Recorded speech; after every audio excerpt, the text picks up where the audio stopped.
about this size. We can accommodate about 36 people in a dining environment. We could do more for a public lecture.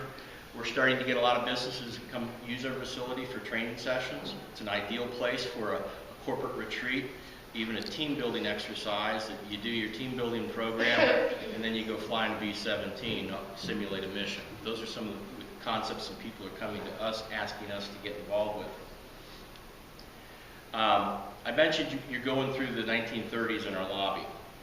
The traditional gallery and the hangar bay is obviously the 1940s. So we do get a lot of World War II vets that come in and see some things that they've forgotten about. And now this guy was pretty spry. He was a pilot of the B-25. He felt confident, and we felt confident that he could climb up there and get out. So he climbed up, couldn't quite get into that bucket seat, but we got him a hat to put on. That's a smile you just cannot, you can't buy that. We have other World War II vets that come by. We also have a B-17 that comes by on a regular basis from a fellow museum up out of the Detroit area. This B-17 comes down about 8 times. They do more business down in Port Clinton than they do up in Detroit. I don't know why, but they love us. We love them. This is a fellow who was a tail gunner, got shot down, spent some time in a prison camp. You know, look at that smile. I asked him if he wanted to peek in. You know, some of these guys just want to go touch it one more time. Hell no, they don't want to get in it. They spend too much time. This is a guy, he was shot down in Tokyo Bay right towards the end of the war when they were trying to knock out some radar installations in Tokyo. A U.S. submarine surfaced and fished him and saved his buddies. He survived, and within 3 weeks they put him in another plane, and they got shot up and came back, and they crash landed on the USS Enterprise. And there's actually a document that gets played on the history, or a documentary that you'll see on the History Channel, and that's his airplane. It's careening off the deck, and it's saved by about 18 deckhands that throw their body weight on the tail and keep it from teetering over. That's his plane. This fella, look at that smile.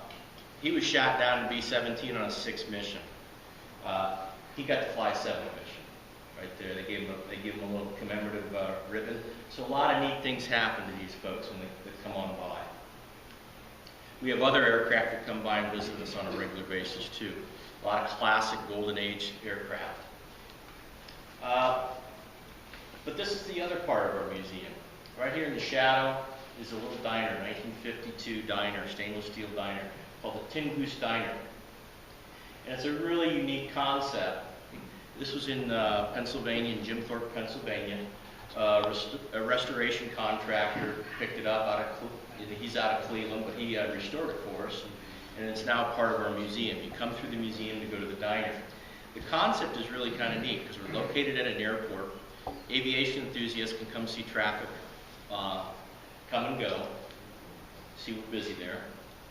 You can hear the navigation communication system crackle over the sounds of Patty Page or Perry Como while you're eating 1950s diner food. So it's a total sensory experience. We're 2 museums in one, I tell people. Liberty Aviation Museum tends to be more the military type items that you see from World War II.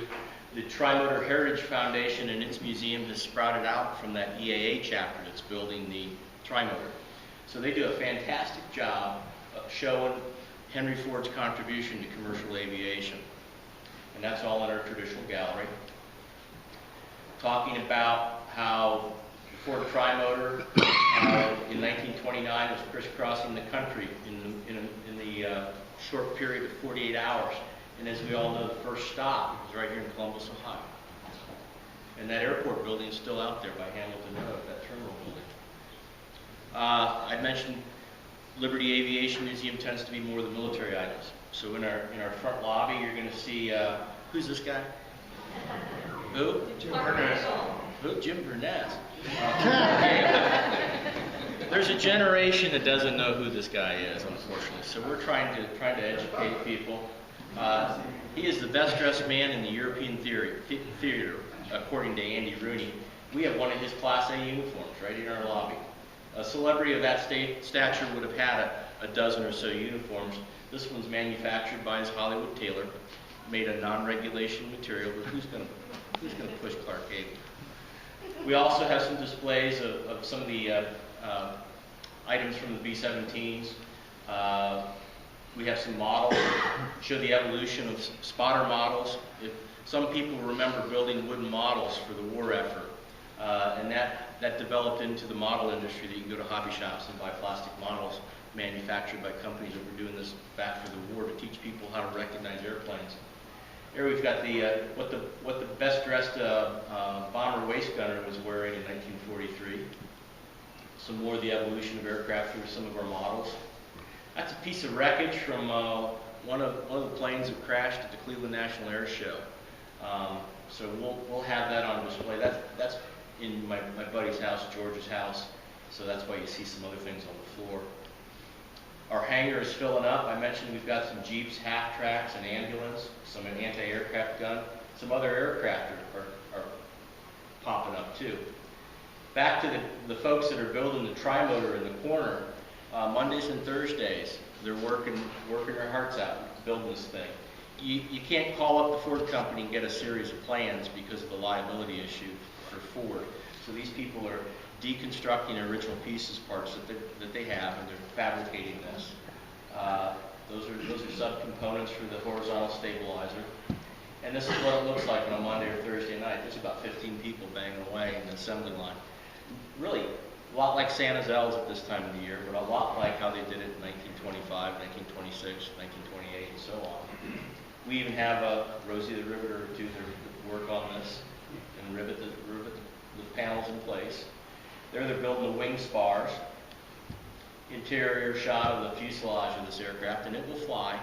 Henry Ford built about 199 of these. There's about 6 of them that are still in flying condition that travel throughout the country. I think they came down here in the Columbus area this summer. You probably saw something in the paper. This plane will be one of the next ones that will be flying. It'll work out of our museum on a regional basis, and we'll come visit.